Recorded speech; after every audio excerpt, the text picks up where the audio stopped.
teman-teman. Shalom. Hari ini kita sama-sama kembali mau merenungkan firman Tuhan. Kita sama-sama kembali mau mendengarkan firman Tuhan. Kita mau memuji Dia, kita mau menyembahnya. Tapi sebelum kita memulai semua ini, Lauso mau ajak kita sama-sama merenungkan satu buah lagu yang udah lama banget mungkin, tapi kita bisa renungin masih sampai sekarang. Kebenarannya tetap nyata, yaitu ngomongin soal Tuhan yang tetap setia.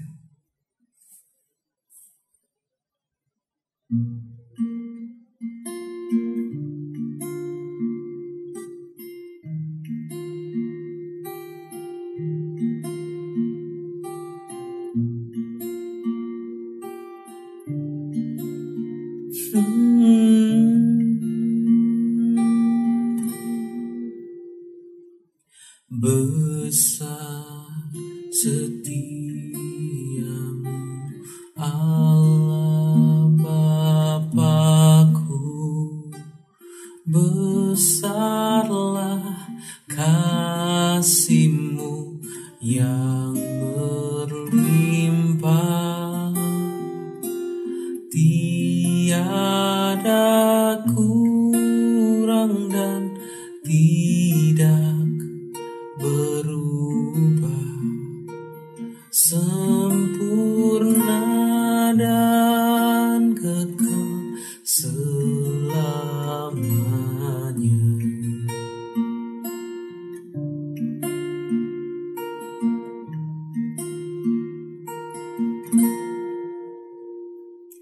Great is thy faithfulness, O God my Father.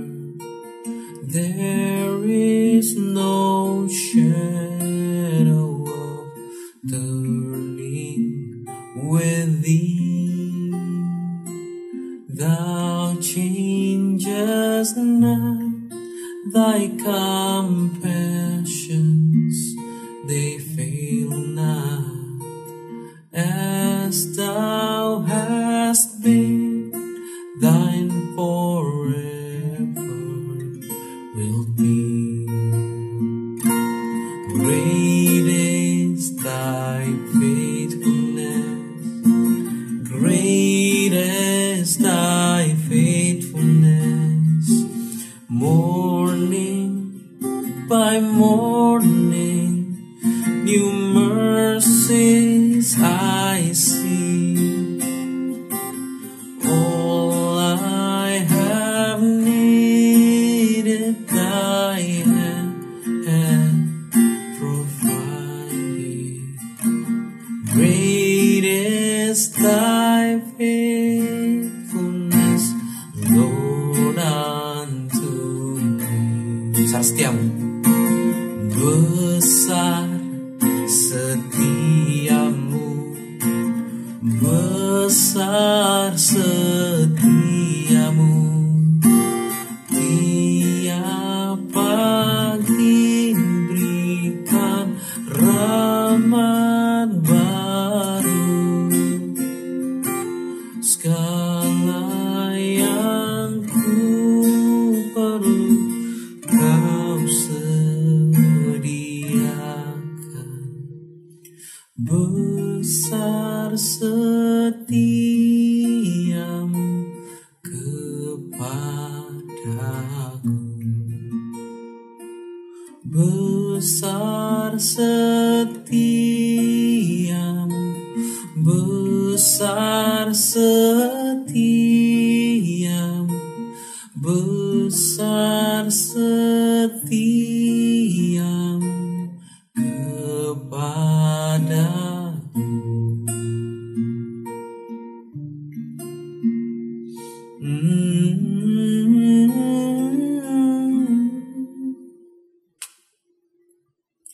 Mari bersama kita berdoa ya. Tuhan, Engkau adalah Tuhan yang setia. Musim boleh berganti, musim apapun, Engkau tetap Tuhan. Dosa boleh kami lakukan sebesar apapun, tapi tanganmu tetap mendekap kami. Gak akan kau biarkan kami lari, Tuhan. Lari dari hadapan. Maka pada pagi hari ini kami mau berlutut meminta ampun untuk setiap dosa kami. Untuk Tuhan yang begitu mengasihi kami, begitu setia, kami mau mengaku setiap dosa kami, Tuhan. Ampuni dosa kami. Ampuni kesalahan kami. Sehingga kami ketika kami memuji-Mu, menyatakan bahwa Engkaulah Yesus Tuhan dan Juru Selamat kami gak ngomong itu cuma sekedar di mulut kami, tapi dari hati kami percaya bahwa Engkau adalah Tuhan yang layak terima semua itu. Thank you banget Tuhan, thank you banget. Ini doa kami, ini permohonan kami. Dalam nama Yesus kami berdoa. Amin.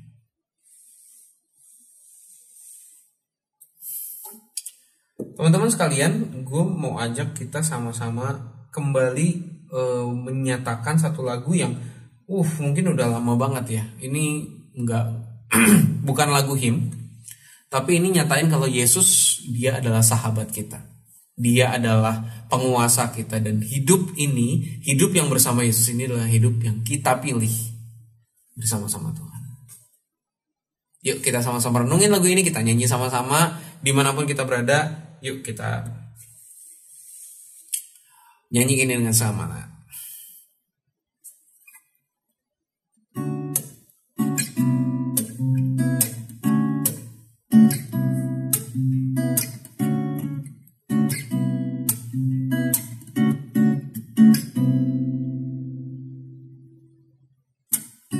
Hidup yang kupilih membuatku berarti, karena Yesus Tuhan tempatku percaya dan berharap. Ku buka mataku, lihat sekelilingku. Ku harus nyatakan kebenarannya yang membebaskan. Karena kuasa-Mu, karena kehebatanmu, ku dapat lakukan perkara besar yang Kau janjikan. Yesus, Kaulah sahabatku. Yesus, Kau yang akan selalu berada di sisiku. Kau sumber kuatku. Yesus, Kaulah sahabatku. Yesus, Kau yang tak pernah jemu-jemu di sisiku. Kau sumber kuatku.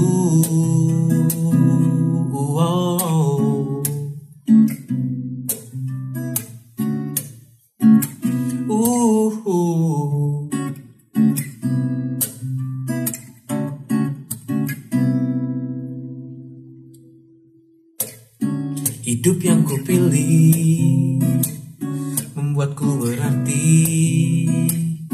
karena Yesus Tuhan tempatku percaya dan berharap. Ku buka mataku, lihat sekelilingku. Ku harus nyatakan kebenarannya yang membebaskan. Karena kuasa-Mu, karena kehebatanmu, ku dapat lakukan perkara besar yang Kau janjikan. Yesus, Kaulah sahabatku. Yesus, Kau yang akan selalu berada di sisiku. Kau sumber kuatku. Yesus, Kaulah sahabatku. Yesus, Kau yang tak pernah jemu-jemu di sisiku. Kau sumber kuatku. Kau sumberku, sumber kuatku.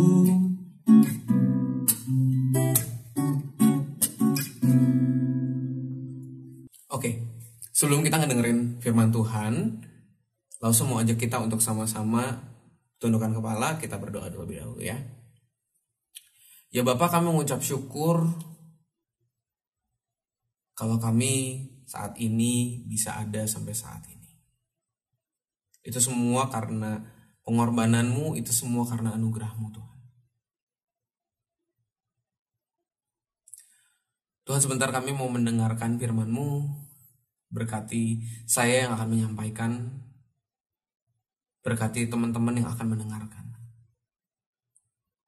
Tolong kami Tuhan untuk mengerti firman-Mu ini. Dalam nama Tuhan Yesus kami berdoa.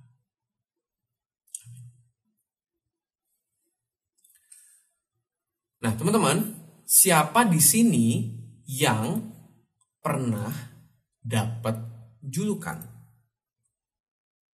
Siapa yang pernah dapat julukan? Pasti semua pernah dapat julukan. Enggak pasti sih, enggak pasti sih. Tapi sebagian besar dari kita pasti pernah dapat julukan. Nah, Lause juga dulu pernah dapat julukan. Julukannya itu kalau zaman dulu tuh ada yang ngejeknya pakai nama orang tua. Tidak baik gitu, tidak baik. Tidak boleh ya. Tapi Lause juga dulu pernah dijulukin pentol korek. Pentol korek.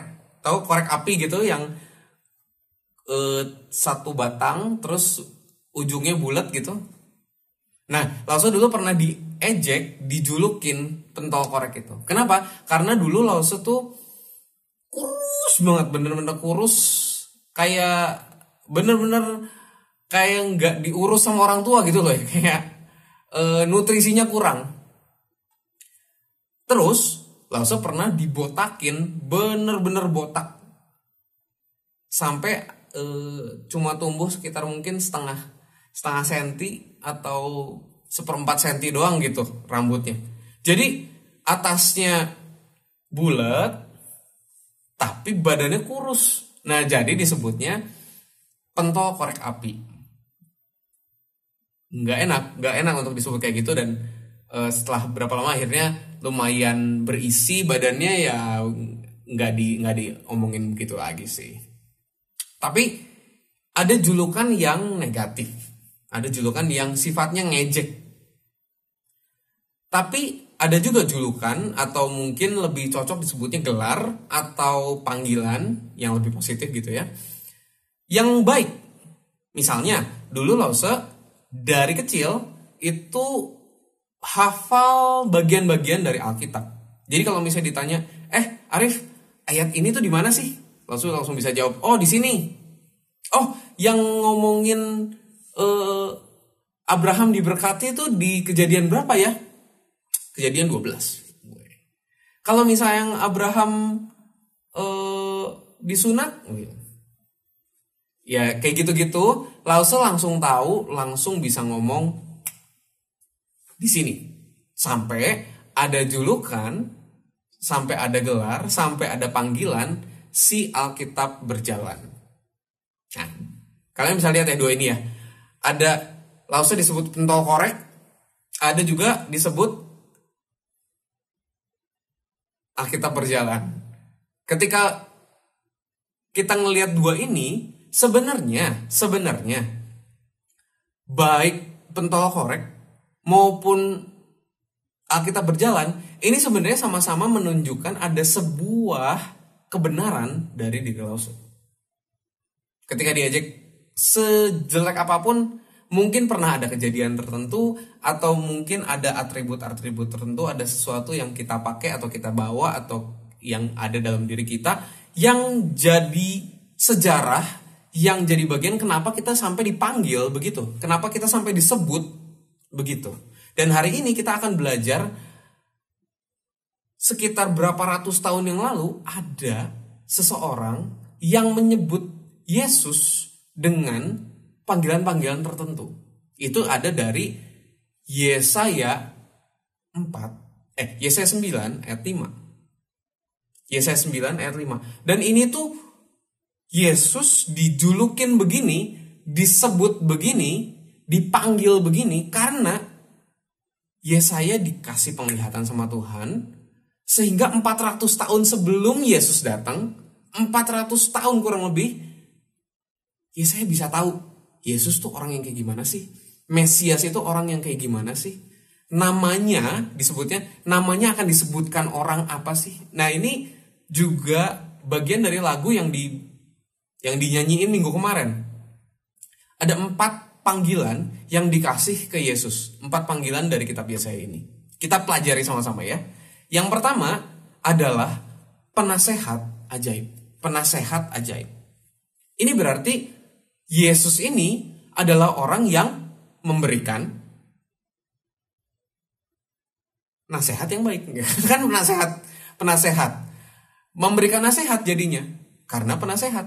Kalau pemulung berarti orang yang memulung. Tapi kalau misalnya penasehat berarti orang yang memberikan nasihat. Nasihat-nasihatnya ini disebutnya ajaib. Ajaib. Maksudnya gimana? Berarti nasihat-nasihat yang dari Yesus ini akan penuh dengan hikmat, penuh dengan pengetahuan, yang sampai-sampai ajaib itu tuh kayak mujizat gitu. Kayak ini nggak mungkin enggak kecuali dari Tuhan. Ini pasti dari Tuhan. Nasihat-nasihat ini pasti dari Tuhan. Memang waktu zaman Yesus ini beneran terjadi. Ada banyak orang yang nanya ke Yesus, Yesus bagaimana caranya mendapatkan hidup yang kekal? Yesus bagaimana caranya supaya nanya ini, nanya itu, hukum mana yang terutama, yang ini yang gimana, kalau misalnya kebangkitan gimana, ini gimana, banyak banget yang nanya dan Yesus menjawab semuanya dengan ajaib. Sampai-sampai ada banyak banget bagian dari Alkitab yang bilang kalau wah dia ngajarnya jago banget, lebih ini nggak pernah kita lihat sebelumnya, lebih dari semua ahli Taurat, lebih dari semua orang Farisi yang sebelumnya udah pernah ngajar, yang sama-sama jago, yang sama-sama hafal Alkitab Perjanjian Lama. Tapi nasihat-nasihat, ucapan-ucapan yang dilakukan Yesus itu benar-benar disebutnya nasihat-nasihat yang ajaib, nggak pernah dilihat sebelumnya. Itu yang pertama. Pertama adalah nasihat yang ajaib, penasehat yang ajaib.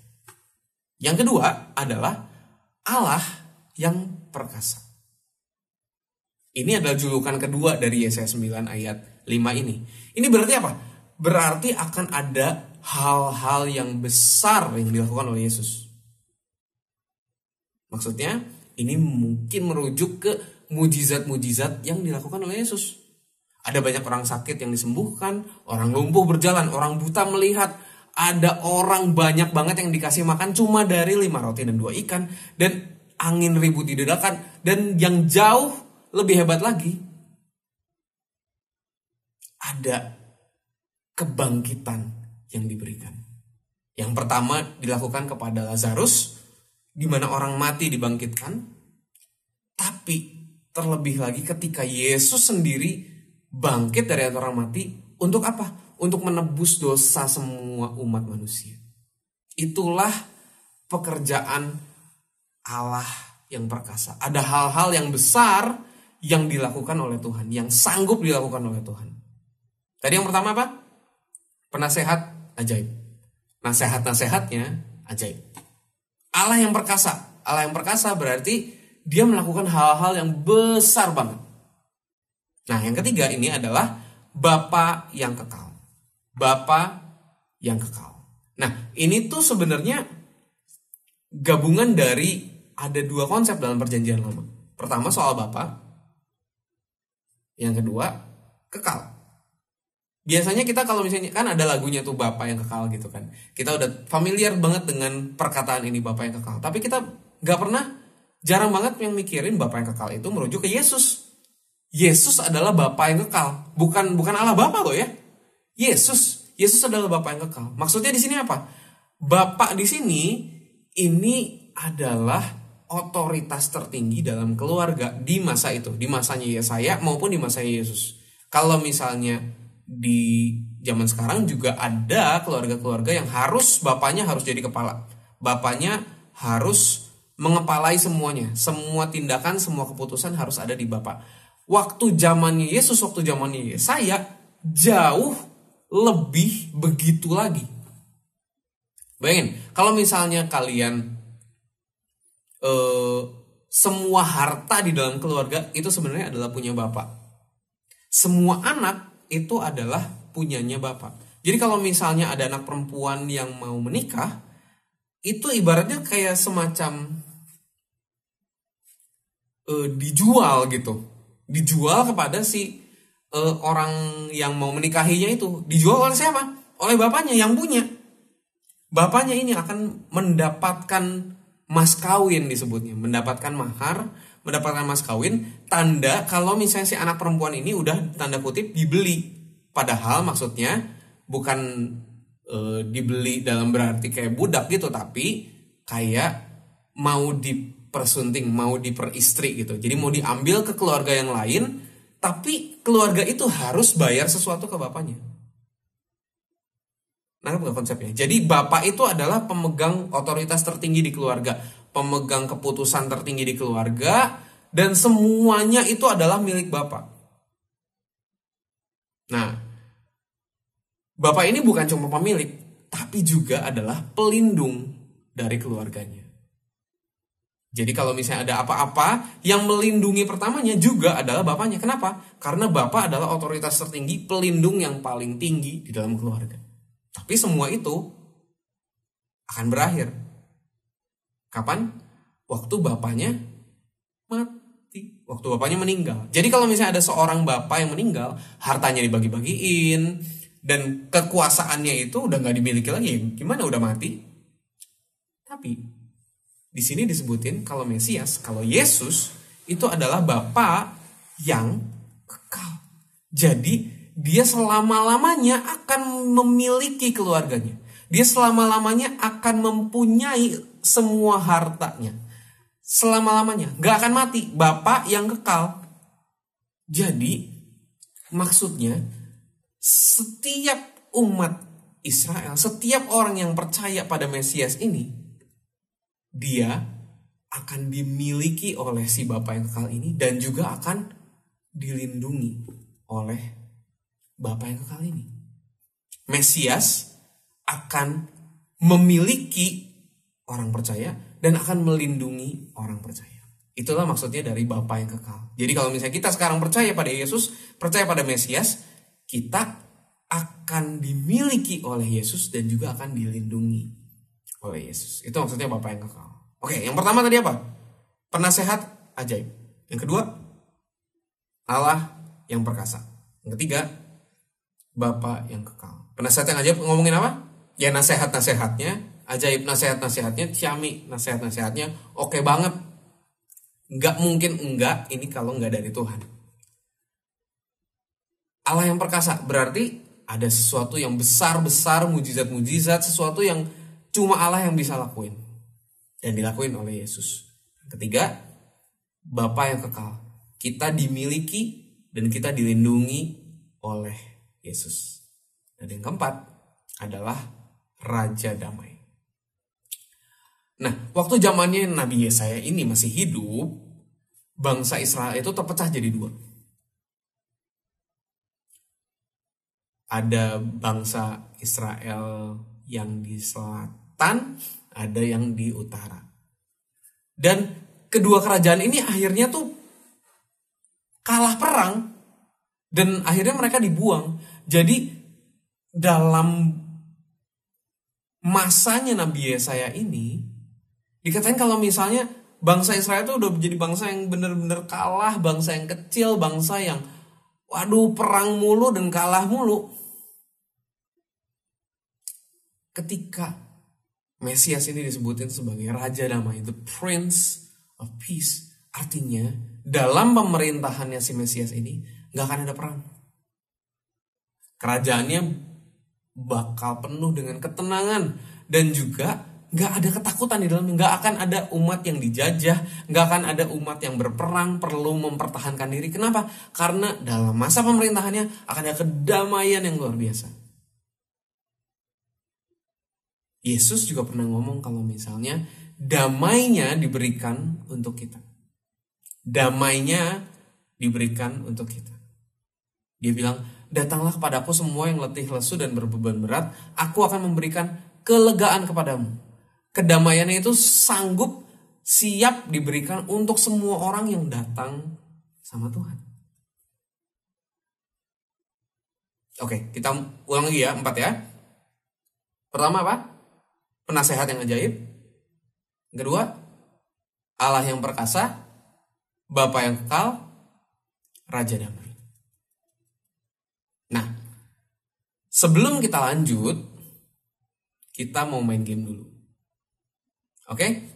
Jadi, kita mau main game dulu. Abis ini masih ada lanjutan dari kesimpulan baik dari games maupun dari penjelasan yang 4 tadi. Yuk kita main game dulu yuk.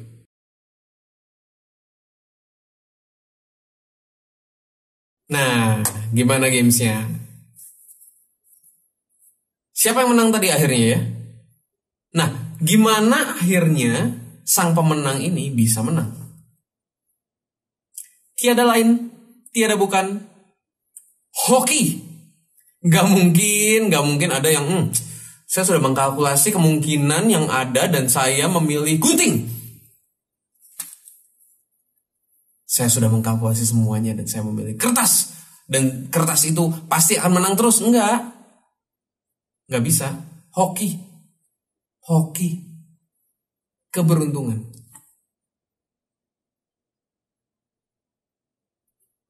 Ya memang sih untuk menang itu ya harus nebak. Harus hoki yang paling banyak, yang paling hoki, yang paling lucky, yang paling beruntung, yang bisa menang itu. Nah masalahnya, kalau misalnya kita mengandalkan hoki dalam kehidupan kita, itu adalah tanda kalau kita tidak bisa mengandalkan siapapun. Kita nggak bisa ngandelin siapapun kalau kita ngandelin hoki dalam hidup. Gak ada yang kita bisa bersandar, gak ada orang yang kita bisa bilang oke, saya bisa berharap pada orang ini. Nah masalahnya teman-teman, kalau misalnya kita mengenal Yesus yang tadi sebagai nasihat yang ajaib, kapan terakhir kita datang untuk minta nasihat sama Tuhan? Kita baca firman untuk dapat nasihat, aduh Tuhan, aku butuh nasihatmu. Waktu kita tahu kalau misalnya dia adalah Allah yang perkasa, apa yang kita lakukan waktu kita takut? Apakah kita akan doa? Apakah kita akan cari Tuhan? Atau kita nggak percaya adanya Allah yang perkasa itu? Kalau kita kenal Yesus sebagai Bapa yang kekal, apakah kita mengharapkan kalau dia melindungi kita dan kita berharap kalau dia memiliki kita? Menyadari kalau misalnya Tuhan itu Tuhan yang punya otoritas buat kita. Dan kalau misalnya kita mengenal Tuhan sebagai Raja Damai, apakah kita udah minta kedamaian itu dalam hidup kita? Dan kita udah mengusahakan damainya ada dalam hidup kita dan menguasai kita? Atau kita hidup dalam ketakutan, kekhawatiran, aduh ini gimana, besok gimana, jadi mengandalkan diri sendiri, mengandalkan orang lain, mengandalkan hoki, dan tidak mengandalkan Yesus.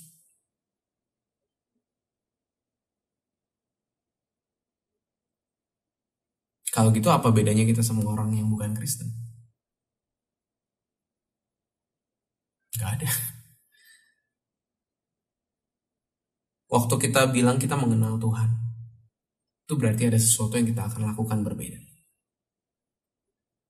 Waktu kita bilang kita punya hubungan sama Tuhan, kita mungkin akan minta sesuatu dari firman-Nya, kita akan minta sesuatu dalam doa-doa kita.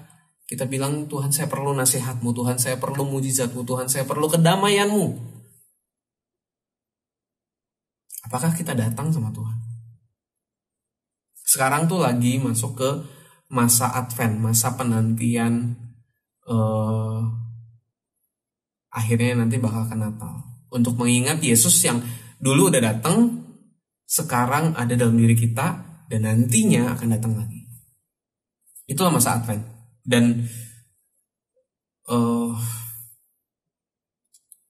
ibaratnya kalau misalnya ada orang yang gak percaya sama polisi gak selalu memberikan perlindungan dan keselamatan, dia akan selalu curiga kalau misalnya ada polisi.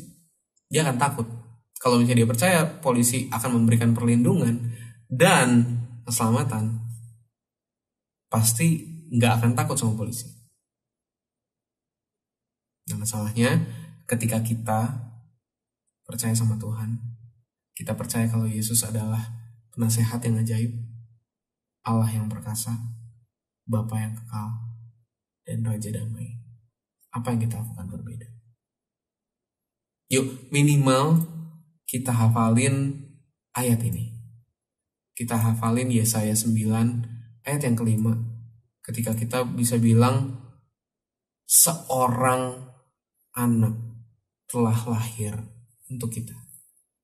Seorang putra telah diberikan untuk kita. Lambang pemerintahan ada di atas bahunya dan namanya akan disebutkan orang penasehat ajaib, Allah yang perkasa, Bapa yang kekal, Raja damai. Sebab seorang anak telah lahir untuk kita. Seorang putra telah diberikan untuk kita. Lambang pemerintahan ada di atas bahunya dan namanya akan disebutkan orang penasehat yang ajaib, Allah yang perkasa, Bapa yang kekal, Raja damai. Waduh, sorry nih, tiba-tiba Elsa harus ganti tempat, ganti ruangan, ganti alat-alat segala macem. Sorry banget. Tapi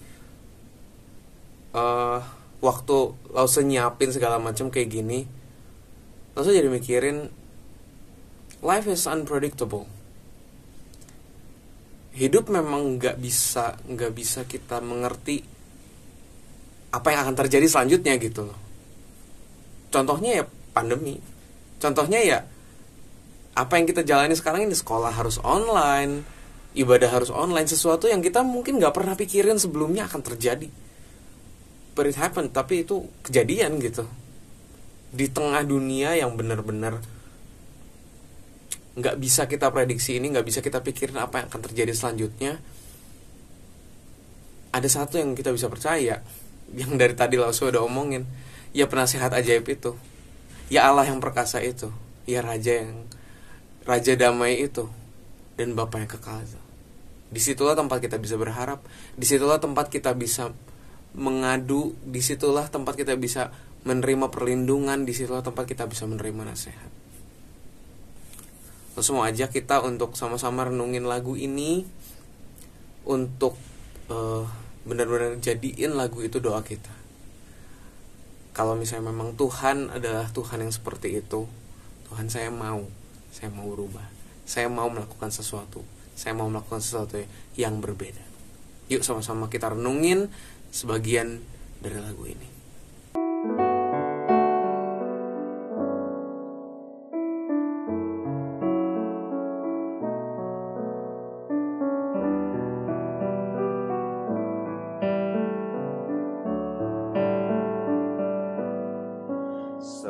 Seorang anaklah lahir untuk kita, seorang putera diberikan,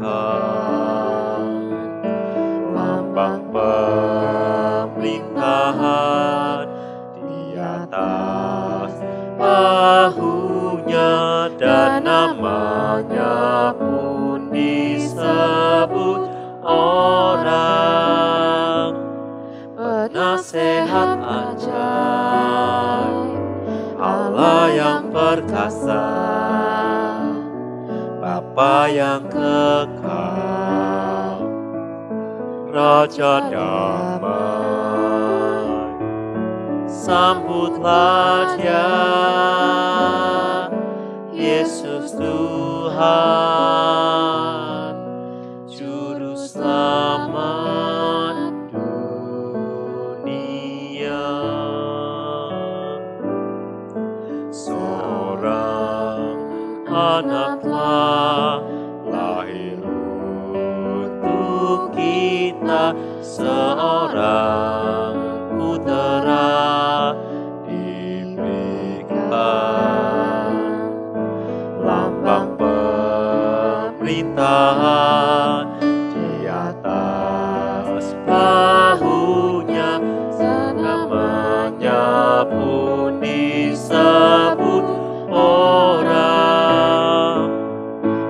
nasihat ajaib, Allah yang perkasa, Bapa yang kekal, Raja damai. Sambutlah Dia, Yesus Tuhan, Juru Selamat dunia. Yuk teman-teman, kita sama-sama berdoa ya.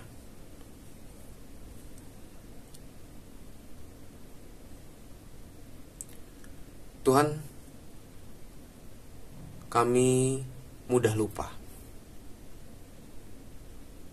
Seringkali kami ketika ngedengerin firman Tuhan, besoknya udah lupa, atau mungkin malamnya udah lupa, atau mungkin bahkan beberapa saat sesudah kami dengar pun kami udah lupa apa yang Engkau sampaikan, Tuhan.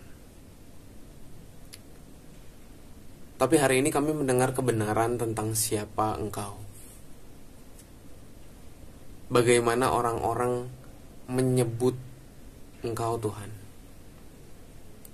Izinkan kami terus ingat ini. Ingat siapa Tuhan. Ingat siapa Tuhan dalam hidup kami. Sehingga kami bisa cari Tuhan untuk nasihat. Kami bisa cari Tuhan untuk perlindungan. Kami bisa cari Tuhan untuk segala macam. Karena Engkau adalah Tuhan otoritas buat kami. Tolong kami Tuhan untuk bisa menjalani hidup kami, bukan hanya dengan kedamaian, tapi juga dengan sebuah pengertian bahwa Engkau berkuasa atas kami, dan Engkau mengasihi kami. Mari kita pulang, mari kita pergi ke tempat kita masing-masing, kembali ke hidup kita masing-masing, sambil membawa berkat Tuhan. Kiranya perlindungan dari Allah Bapa turun atas kami. Anugerah keselamatan dari Yesus Kristus melimpah di dalam hidup kami. Dan penyertaan dari Roh Kudus kiranya terus menuntun jalan kami kemanapun kami berada.